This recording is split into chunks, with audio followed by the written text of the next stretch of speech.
કે આજ 9 ઓગસ્ટ વિશ્વ આદિવાસી દિવસ સંઘ સાપ્તાહિક કાર્યક્રમ છે તે उपलक्ष्य में तुम्हारे बीच में बात रखने आई रही कि जब जब जुल्मी जुल्म करेगा सत्ता के हथियारों से, अरे चप्पा चप्पा गूंज उठेगा इनकलाब के नारों से। साथियों, ये चैलेंज किसको था? यहाँ की सरकार और यहाँ की प्रशासन का। और मैं ये बोलूंगा कि जब दमन शोषण अत्याचार की सीमा बढ़ जाती है तब नई क्रांति का उदय होता है। तो यहाँ की पुलिस प्रशासन के लिए मैं आज के लिए मैं ये धन्यवाद इसलिए बोलूंगा कि आज सभी युवाओं को नहीं मालूम था कि तुम्हारा दुश्मन कौन है, लेकिन आज पता चल गया कि यहाँ के जितने हजारों युवाएं हैं आपको पता चल गया कि हमारे हक अधिकारों को रोकने के लिए, हमारे अधिकारों का हनन करने वाले, हमको रोकने वाले लोग कौन है, यह आज पता चल गया। तो साथियों, ये पहले भी होता था जब टंट्याभील, बिरसा मुंडा, खजाना एक भीमाना एक लड़ाई लड़े थे, तो उस समय भी टंट्याभील और कुछ लोग लड़े, उस समय भी इतने लोग थे और आज भी निवाली में इतने लोग खड़े हैं, वो भी आने वाले समय में नई क्रांति का नाम रख देंगे। साथियों, इस बात का ध्यान रखना। तो साथियों, कि इस प्रकार से हमारे पर अत्याचार होता है लेकिन हमारे पास जानकारी नहीं है, इस कारण हम लड़ नहीं पाते हैं। लेकिन अब वो वक्त गया कि हमारे लोग पढ़े लिखे नहीं थे, आज पढ़ भी लिए हैं, लिख भी लिए हैं और मंच से बोलना भी चालू कर दिए हैं और हमारा समाज सुनने भी लग गया है। और जब सुनना, पढ़ना और बोलना चालू हो गया तब लड़ना भी चालू हो जाएगा। साथियों, यही शिक्षा हमारे पूर्वजों ने दिया था। आज मैं जो अलावा साहब है उनको मैं एक ही चीज में यहाँ से पूछ सकता हूँ, उनको जवाब देते ये नहीं आएगा कि जो इंडियन पेनल कोड है उसका सेक्शन है 5, उसमें आईपीसी का विस्तार निवाली में हुआ या नहीं हुआ? तो नहीं हुआ है। लेकिन ऐसा नहीं होगा कहने के लिए उनके पास टाइम है, लेकिन कानूनी रूप से जवाब देने के लिए उनके पास कोई टाइम नहीं है। ये हर बार हमारे को दबाया जाता है, लेकिन अगली बार ध्यान रखना साथियों, यहाँ पे आज हजारों की संख्या में आए हैं, अगले साल लाखों की संख्या में आओगे तब मंडल भी बजेंगे, ढोल भी बजेगा और डीजे भी बजेंगे। किसी की ताकत नहीं कि आदिवासियों को रोक सके, ये ताकत हमको दिखाना है। हमारी लड़ाई इस समय ये है। क्यों? क्योंकि अपने को समझना पड़ेगा। आज तुम देखो कि इस देश की सरकार हमको आदिवासी नहीं मानती है, ये मुद्दे वाली बात हो गई। जनजाति बोलती है, वनवासी बोलती है। क्या अपन वनवासी है? क्या जनजाति है? क्या आदिवासी है या नहीं?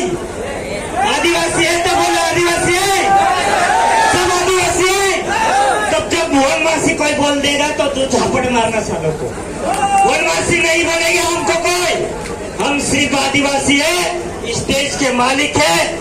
बोलते हैं कि युवा मंच पे उकसाने वाली बात करते हैं, भाई ये बात हम करेंगे, हम आदिवासी है, यही हम देश को बताएंगे, यही हमारी विरोधी सरकार को हम बताएंगे कि इस देश का मालिक कौन है? आदिवासी। और हम कौन है? आदिवासी। तो साथियों, आज इसलिए बताने की जरूरत पड़ गई कि जो जोबट वाला इलाका है वहाँ पे 600 हेक्टेयर जमीन नीलाम हो गई है। कितनी? 600 हेक्टेयर जमीन नीलाम है गए। 70 गाँव का जो जानने करता नोटिफिकेशन लगा देता, हौसला पुलिस जाए घर घर जाए नोटिस आप्या कि भाई तुम्हारी जमीन नीलाम है गई, तुम जमीन છે ચાસાર્થિક ગાવે છે, ચાસાર્થિક ઘરે છે, જે જમીન ઉજાનને બાજી રહ્યા હસો કે હસો પ્રોજેક્ટ આપનો યાવલ વાઇલ્ડ સેન્ચુરી માં આવને બાજી રહ્યો કે આપના ગાવે भी जाने बाजी रहा तेरे करता ये बात आओ का जे देखा न पड़े कि आदिवासी का जो वाचन न है कि दो चीज, एक तो जमीन, एक तो उसकी संस्कृति और एक तो खुद आदिवासी। आदिवासी शब्द बच गया तो ही अपन बच पाएंगे।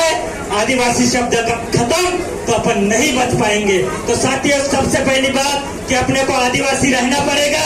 आदिवासी जो नहीं बना है, हमारे कुछ भाई वनवासी बन गए हैं, उनको भी आदिवासी बनाना है, क्योंकि अपना जब अधिकार जाएगा तो उनका भी चले जाएगा।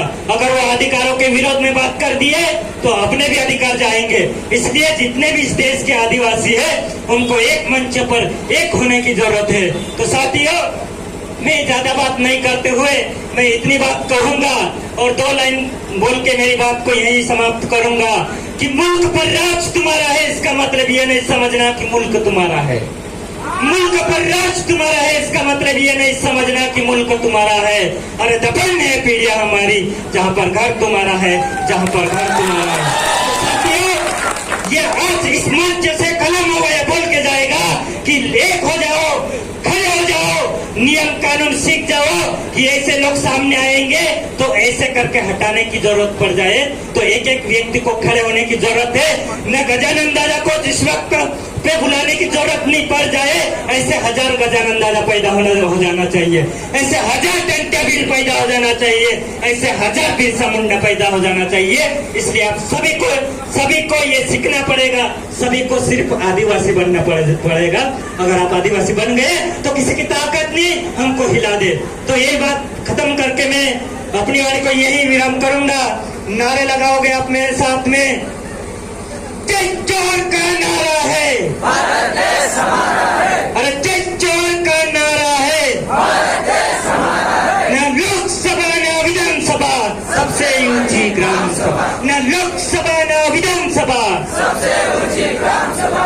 सरकार देश की झलक है, आदिवासी देश का मालक है। वो ये जो सरकार अपने को रुके ना, भाई सिर्फ चलाने का काम करे, मालिक नहीं है। तो सरकार देश की झलक है, आदिवासी देश का मालक है। सरकार देश की झलक है।